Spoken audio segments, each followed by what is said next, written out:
Hey, what's up guys? Today, I'll show you a horror drama film, Stake Land, Part 1. Spoiler ahead, watch out and take care. The movie begins with a young dark-haired boy named Martin riding in a car with an older man called Mr. He narrates that he lives in a dangerous world, and he has to live by the rules of survival that Mr. taught him.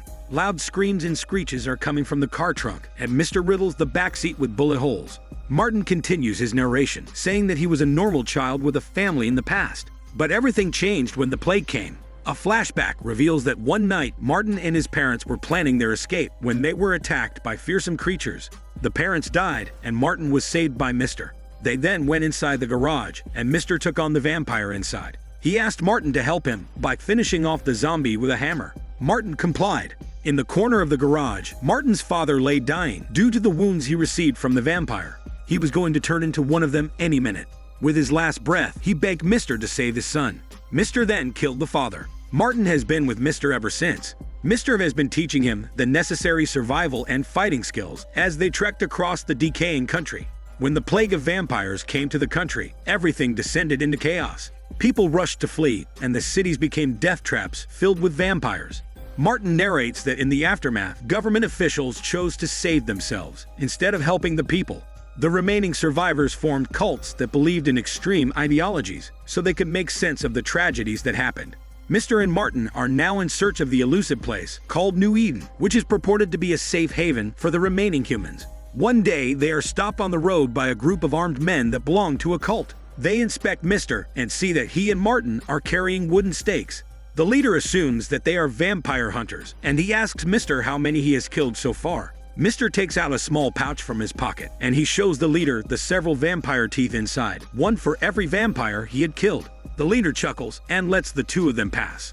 Soon after, they arrive in a small town where several survivors have gathered and are trying to make a semblance of society. Mr. takes Martin to get checked by a doctor and then get a haircut afterward. They continue the journey and encounter a nun screaming frantically on the road, trying to run away from two hormone-strong men who were trying to force their hormones on her. Mr. saves her and kills the two men. They take the injured nun to a house so she can recover from her ordeal. Mr. and Martin work on setting up a perimeter trap so as to guard them against the vampires. Mr. even cuts Martin's finger and lets the blood drip so they can lure some vampires to them. Sure enough, a vampire smells the blood later that night and triggers their trap.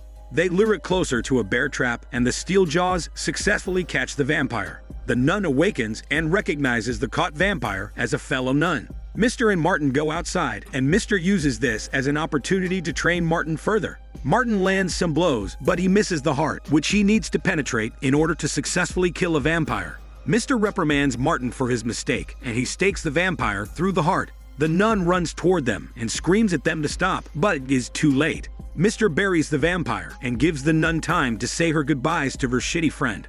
Later on, Mr., Martin, and the nun get captured. It turns out the two men that Mr. killed were members of the fundamentalist cult that now has a stronghold in the area. One of the men was the son of the cult ruler. He now intends to seek revenge on Mr. The cultists tie Mr. up and leave him to be killed by a vampire horde. They also take the nun as their slave. Meanwhile, Martin is loaded into a van and is about to be taken back to the headquarters of the cult so he can be converted into a follower against his will. Later, Martin escapes the camp, but he has no choice but to leave the nun behind. He goes through the forest so he can be unseen. He now believes that he is alone because Mr. is already dead. But against all odds, Mr. manages to escape from the vampires as well. The two of them reunite, and Martin stitches up Mr.'s wound. They arrive at the next town and stop there for the night. Mr. trades his last remaining valuables, including his hard-won vampire teeth, for drinks at the bar.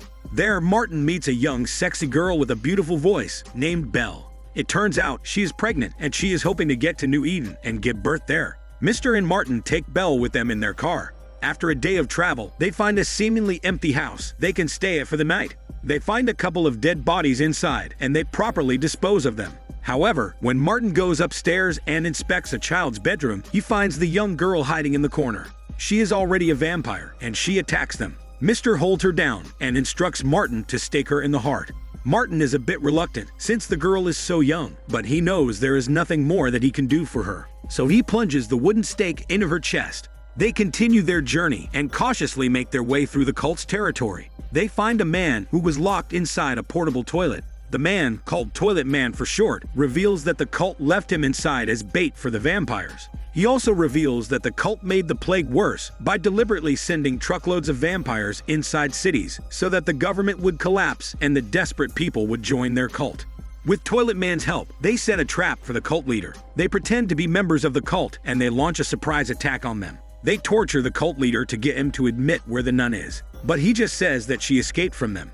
Mr. then ties the cult leader to a tree and leaves him behind for the vampires to kill. The group's next stop is a settlement where a lot of survivors are rebuilding their lives. To their surprise, the nun is also in the settlement. Apparently, she managed to escape from the cult and found the settlement. The group happily attends a joyous celebration that night. Belle asks Martin to dance, and the two young people have a brief moment when they can be normal again. Unfortunately, the cult had learned that the leader was killed, so they are now retaliating by airbombing the settlement with several vampires. This causes the survivors to panic and flee as the vampires start attacking them. Dejected, Mr. and the rest of the group decide to continue to go north to New Eden. However, their car breaks down later. They are forced to continue on foot and they stay in a junkyard for the night. But suddenly, they are attacked by several vampires. Mr. recognizes them as the oldest and strongest type of vampires. The group runs and they reach a massive cornfield. The nun decides to sacrifice herself by leading the vampires to another direction. When she is about to be overrun by them, she shoots herself in the head. Belle struggles to run, but Toilet Man helps her, and the 4 remaining survivors escape the vampires. After that, they set up a campsite in the woods. They huddle inside an abandoned bus and try to get some sleep. In the morning, Mr. wakes them up and says that Toilet Man is missing, together with his toilet. They search the woods for any sign of him. To their horror, they discover Toilet Man's body strung up from a tree. He was meticulously covered in a blanket, but his body bore the marks of a vampire. Mr. comments that he had never seen a thinking vampire before who could do this. He warns Martin and Belle to be careful because they are dealing with something new. Belle is now starting to experience cramps, so Mr. carries her. They sleep again at the campsite, but Belle is kidnapped by the mysterious creature stalking them. Martin and Mr. hear her screaming from inside an abandoned silo in the middle of the woods. Mr. declares that this is a trap, but Martin doesn't care. He rushes inside the silo and finds Belle tied up and wrapped in barbed wire. Mr. gets cornered by the mysterious vampire, who turns out to be the cult leader. It turns out he willingly gave the vampires his blood, so when he was turned, he retained his consciousness and memory. Because of that, he now has the powers of a vampire and the same greed and evil that he'd had when he was a human.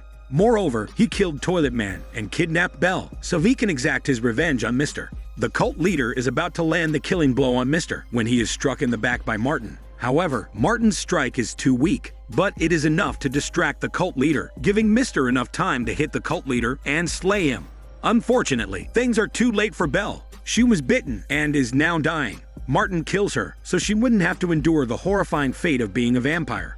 It is now just Martin and Mr. again. They continue on the road until they stop in front of a diner. The woman who lives there points a crossbow at them, thinking that they are vampires. When realizing they are humans, the woman named Crossbow dropped her weapon and invites them in. She is a young and pretty blonde woman about Martin's age. The two of them spark up their hormones pretty quickly. That night, Mr. secretly watches them from the corner as they shoot the approaching vampires from a distance. He is glad to see that Martin has gained confidence and skills. The young man even ventures outside and easily handles a shitty vampire. Mr. now knows that Martin is ready to be on his own, and he will be fine because he is no longer the scared little boy he saved. So he decides to sneak out of the house. In the morning, Martin discovers that Mr. is now gone, and he had left his beloved skull necklace for him. He and Crossbow decide to start their own journey north to New Eden. The movie ends with Martin and Crossbow driving away with hopes in their hearts for a better future. This is Daniel CC Movie Channel. Stay safe and enjoy your day.